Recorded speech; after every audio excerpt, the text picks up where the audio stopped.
कि पाकिस्तान जब बना था ला इलाहा इल्लल्लाह मोहम्मद रसूलुल्लाह की बुनियाद पे 22 लाख से ज़्यादा कुर्बानियाँ हुई थी जब पाकिस्तान बना था। क्या वो 22 लाख कुर्बानियाँ हमने इसलिए दी थी कि हम दूसरों की गुलामी करें? और हर शहीद के मुंह में एक ही लफ्ज़ होता था, पाकिस्तान का मतलब क्या? ला इलाहा इल्लल्लाह मोहम्मद रसूलुल्लाह। शहीदों के तकमे के जो अगर असल हकदार हैं तो वो सिर्फ पाकिस्तान आर्मी है। उनकी खिदमात में, उनकी लबो लहजे में, उनकी शुजाअत में, उनकी हमारा तहफ़्फ़ुज़ करने में उसमें कोई शक की बात नहीं है। शेख रशीद तो खुद कहता है ये सब गेट नंबर 4 की पैदावार है। शेख रशीद कहता है कि नहीं कहता? वो 4 नंबर गेट को बदनाम करता, वो खुद भी उसका चपड़ासी है। हाँ जी, वो शेख रशीद खुद भी उसका चपड़ासी है, क्योंकि उसने भी तरीके लब्बैक पे पाबंदी लगवाने की वो कोशिश की है। जो असल लीडरशिप है वो यही है जो अवाम के अंदर से उठती है। मैं अपने बच्चों का बाप हूँ, मेरा कोई गिरेबान पकड़ता है, मैं मुखलस हूँ, तो क्या मेरे बच्चे के पीछे आराम से बैठे रहेंगे? जाहिर है कि वो उसको मारेंगे जाके, जो मेरे बाप का गिरेबान पकड़ेगा। आप हमारे लीडर को पकड़ के अंदर दे रहे हैं और हाई कोर्ट ने ऐलान भी कर दिया कि आप इसको छोड़ दें, इसके ऊपर कोई केस नहीं है। फिर फवाद चौधरी बकवास करता है, कहता है कि जी इसको हम पाबंदी लगाएंगे, इसका निशान भी गायब कर देंगे। और दूसरों के ऊपर आप पाबंदी लगाते हैं, जो लब्बैक या रसूलुल्लाह का नारा लगाते हैं, आज के रसूलों में पाबंदी लगाते हैं। यार खुदा का खौफ करो, कैसे मुसलमान हो तुम लोग? मैं इमरान को बार बार ये एक बात कहता हूँ, मैं इमरान को शाबाश देता हूँ, उसने अमेरिका को आंखें दिखाई हैं। इमरान को मैं शाबाश देता हूँ कि उसने पहला कदम है हमारा गुलामी से बाहर निकलने का। मैं इमरान को अप्रिशिएट करता हूँ, मगर मैं फिर उससे अपील करता हूँ अपने फवाद चौधरी कुत्ते को पटा डालें। तुम पाकिस्तान की वीडियोस देखने के लिए हमारा चैनल सब्सक्राइब कीजिए और बेल के आइकॉन पर क्लिक कीजिए ताकि आप हमारी तमाम आने वाली वीडियोस से बाखबर रह सकें। अस्सलाम वालेकुम जनाब, आज हम मौजूद हैं जी यहाँ पे लिबर्टी में, और हमारा सवाल है ये कि हम जिस मुल्क की बात कर रहे हैं, इस्लामिक जमहूरियत पाकिस्तान की बात करना चाह रहे हैं, कि जिस मुल्क का नाम ही ला इलाहा की बुनियाद पर है, उस मुल्क के अंदर जहाँ पर रसूल कायनात सल्लल्लाहु अलैहि वसल्लम के फरमान के मुताबिक अगर कोई चोरी करे तो उसका हाथ काट देना चाहिए। मदीना से लेके मक्का, मदीना और जितने भी इस्लामी ममालिक हैं उनके अंदर ये शर्त जो है वो राइज है कि आप चोरी करने वाले का हाथ काट दें। वो क्या ऐसी वजवात हैं जिसकी वजह से हमारे मुल्क के अंदर क्या वजह ऐसी हो जाती है कि चोरी तो दूर की बात, झूठ तो दूर की बात, हमारे मुल्क के अंदर लॉ ही नहीं है, गुस्ताखी रसूल की बात कर रहे हैं। क्या हमारे मुल्क में ये आइन या हमारे हुक्मरान किसी के पाबंद हैं? इस पे हम बात करेंगे जी, क्या कहना चाहेंगे आप? जी देखें, इसमें तो कोई शक की बात नहीं है। आप बहुत सी ऐसी गुस्ताखियों में लोग बाहर चले गए, रमशा मसीह को आप देख लें, और इस तरह के बहुत से जो केस हुए उन लोगों को बाहर भेज दिया गया।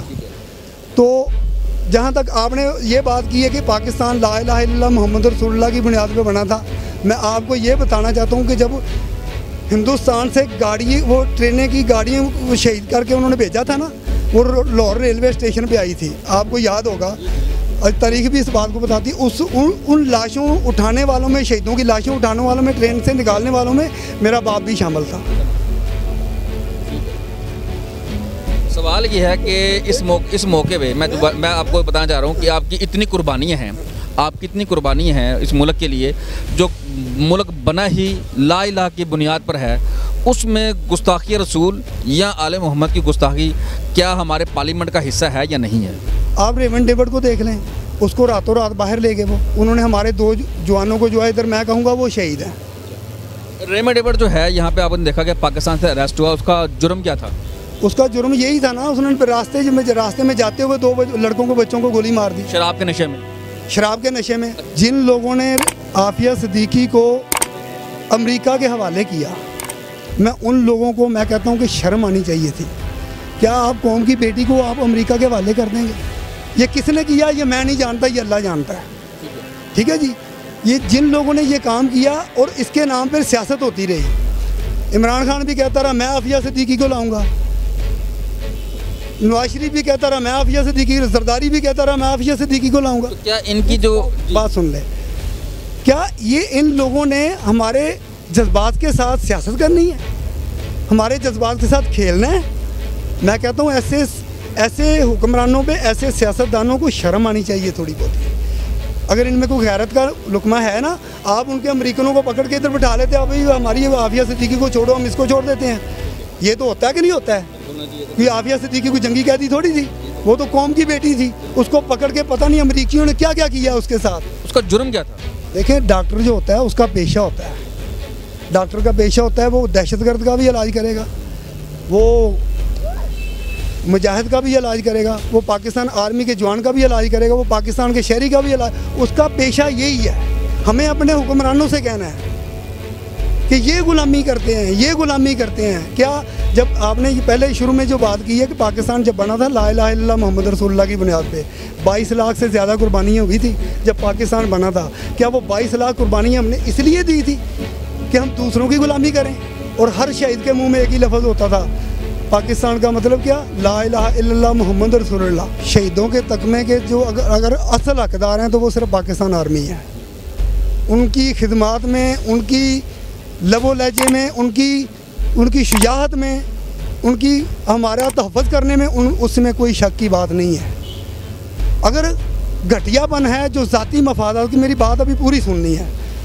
आप अंदाज़ा लगाएं कि जब अब ये चलता रहा है, ये जी डॉन लीक हो गया, ये फलां हो गया, ये आर्मी के ख़िलाफ़ बोलते रहे, ये लोग बोलते रहे हैं। इसलिए बोलते रहे क्योंकि ये ज़ाती मफादात के लिए जर्नैलों के पैर जो है वो जूते चाटते रहे, उनके जूते चाट कर ये लीडर बने हैं। तो ये कैसे मतलब जो है ना, वो आमरीत की गोद में पलने वाला बच्चा जिसका डिक्टेटर बाप हो, उसको क्या पता है जमहूरियत क्या होती है? पार्लियामेंट में जो 1973 का आयन, मैं जुल्फ़िकार अली भुट्टो को खराज अक़ीदत पेश करता हूँ। उसने 2 काम किए 73 के आयन में। उसने पहले आयन में ये शिक में ये लिखा कि कुरान और सुन्नत के मुनाफी पाकिस्तान में कोई कानून पास नहीं हो सकता। दूसरा, 1973 के आयन के मुताबिक उन्होंने कायदियानियों को गैर मुस्लिम करार दिया कि नहीं दिया? इस वजह से मैं कहता हूँ कि भुट्टो के सारे गुनाह माफ़ हो गए। भुट्टो के कुछ किया भी है उसने, उसके सारे गुनाह माफ़ हो गए। आगे मैं आता हूँ, क्या हम उस आयन को खुद बमाल करते रहे हैं या उस आयन की पासदारी करते रहे हैं? हमने उस आयन को खुद बमाल किया है, हमने उस शिक के ऊपर चले नहीं जो जुल्फ़िकार अली भुट्टो कुर्बानी दे। 2 मुल्क हैं पाकिस्तान दुनिया के अंदर, 2 मुल्क जो मज़हब की बुनियाद पे बने हैं। पाकिस्तान तो अल्हम्दुलिल्लाह बना ही ला इलाहा इल्लल्लाह मोहम्मद रसूलुल्लाह की बुनियाद पे, और दूसरा बना है इसराइल। इसराइल भी जो अपने मज़हब के हिसाब से, हमारे नहीं, मैं उनकी बात करता हूँ, वो अपने मज़हब के हिसाब से वो फितनों की रियासत हुई, जो अल्लाह शैतानी रियासत जो कायम हुई, वो फितने वहाँ से उठते हैं। और उसमें बरतानिया भी शामिल है, उसमें अमेरिका भी शामिल है, उसमें फ्रांस भी शामिल है। ये हमारे जज्बात के साथ खेलते हैं। अच्छा, मैं एक सवाल करना चाहूँगा कि इस सारे मामलात के अंदर हमारा मुल्क क्या इन सुपर पावर के अंदर नहीं है? आप जो तकलीफ़ का इजहार कर रहे हैं, मुहब्बे वतन होने पे कर रहे हैं, इस मुल्क का आप हिस्सा हैं, बसीत है पाकिस्तान। पार्लियामेंट के अंदर जितने लोग क्वालिफाई बैठे हैं, क्या वो इस सोच को नहीं रखते? वो नहीं रखते इस सोच को। वो क्यों नहीं रखते? क्योंकि उनके अपने बहुत मसले हैं। किसी के ऊपर करप्शन का केस है, कोई रातों रात जाता है किसी के पाँव पड़ता है, ये मैं इशारा कर रहा हूँ, वो रातों रात जाता है किसी के पाँव पड़ता है, कुछ करता है कि मुझे बचाओ, मेरे बचाओ, मैं आपका खादम हूँ। ये बातें जो है ये लीडरशिप नहीं है। शेख रशीद तो खुद कहता है ये सब गेट नंबर 4 की पैदावार है। शेख रशीद कहता है कि नहीं कहता? वो 4 नंबर गेट को बदनाम करता, वो खुद भी उसका चपड़ासी है। हाँ जी, वो शेख रशीद खुद भी उसका चपड़ासी है, क्योंकि उसने भी तरीके लबैक पे पाबंदी लगवाने की वो कोशिश की है।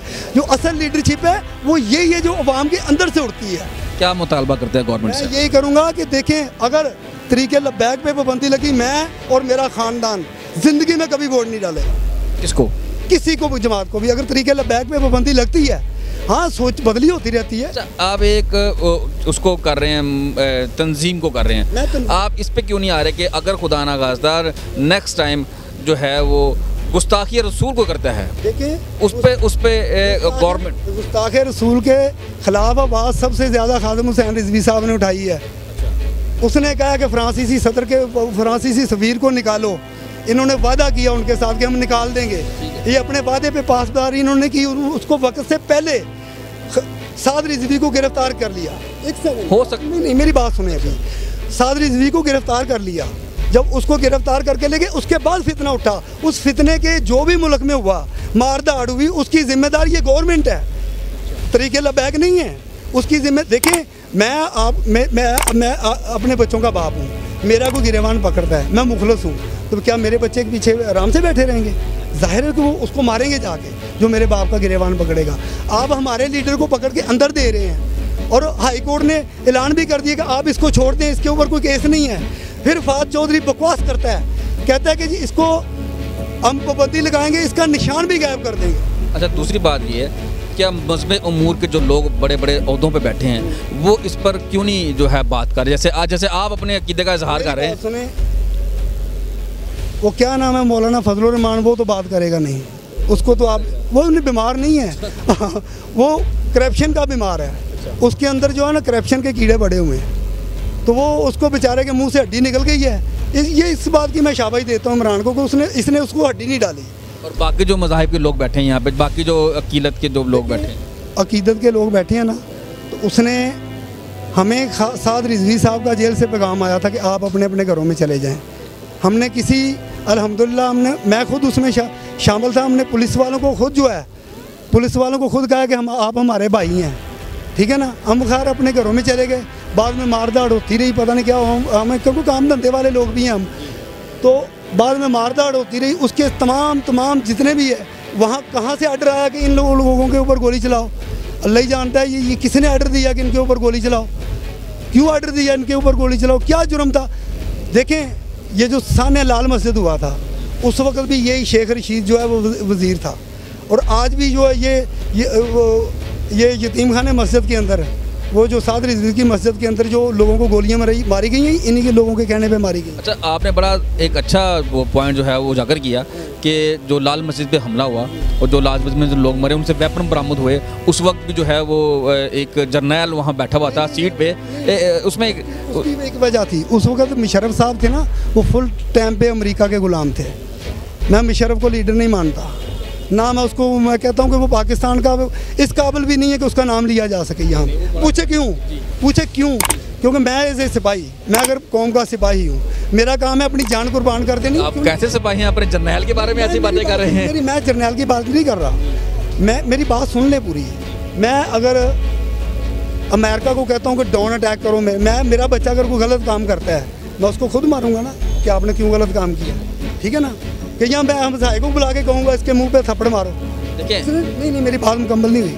मैं हमसाए को नहीं कहूँगा कि इसके मुंह पे थप्पड़ मारे, मैं खुद मारूंगा उसको, क्योंकि वो मेरी घर की आज़ादी खुद मुख्तारी है।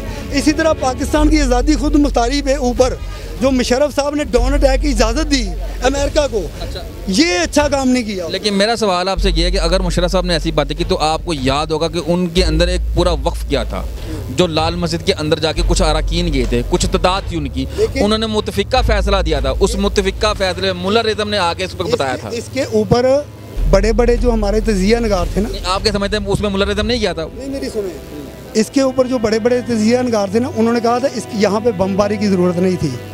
अगर उन्होंने गलत काम किया था उनको गिरफ्तार किया जा सकता। क्रॉस फायर हुए थे सर, पहले लाल मस्जिद से फायर हुए थे। सुने, लाल मस्जिद में उनके पास था क्या? वेपन थे उनके पास, बरामद हुए बड़े वेपन थे उनके पास वेपन तो थे, मदरसों में वेपन है क्या काम? 30 बोर और 12 बोर डाकुओं के पास भी होती है, ठीक है ना, उनको भी पुलिस घेर घूर के पकड़ लेती है। देखिए मस्जिद के अंदर तो फिर नहीं बनता। देखिए मस्जिद की जिस तरह बेहुरमती की गई है ना, इस बात की मैं हम बिल्कुल एज ए मुसलमान हम किसी भी, लेकिन उसमें जो मजहबी उमूर के लोग थे वो उनका कोई अमल दखल नहीं है, जिन्होंने इसके ऊपर बिल्कुल कहा कि हाँ जी ठीक है फायर जो है वो अटैक है। मजहबी उमूर के लोग कौन थे बताएं आप? उसमें मौलाना फजलुर रहमान भी शामिल होगा। 16 लोगों की टीम थी ना, उसमें वो लोग थे जो हलवा खाने वाले थे, ठीक है ना। वो बच्चों को मारा गया, वो बेगुनाह मारा गया। लाल मस्जिद के अंदर जो बच्चे हैं ना, वो बच्चे थे, मासूम थे यार, वहाँ मदरसों में पढ़ने वाले, उनके ऊपर इतने बड़े बम गिरा दिए, उनके ऊपर बम बनाने का। देखिए गलत काम किया था, मैंने पहले भी अर्ज किया, उनको गिरफ्तार। रियासत की रेट को यहाँ कौन नहीं चैलेंज की? रियासत की रेट को MKM ने चैलेंज नहीं किया। मौलाना साहब तो रियासत की रेट को MKM ने चैलेंज नहीं किया। 12 मई का वाक़या आप देख लें, 12 मई को क्या हुआ, कराची के अंदर लाशों के अंबार लगा दिए MKM ने। वो फिर लीडरों की तरफ, वो पार्लियामेंट के रुकन बने हुए हैं, उनके ऊपर आप पाबंदी नहीं लगाते, और दूसरों के ऊपर आप पाबंदी लगाते हैं जो लब्बैक या रसूलुल्लाह का नारा लगाते हैं, आज के रसूलों में पाबंदी लगाते हैं। यार खुदा का खौफ करो, कैसे मुसलमान हो तुम लोग?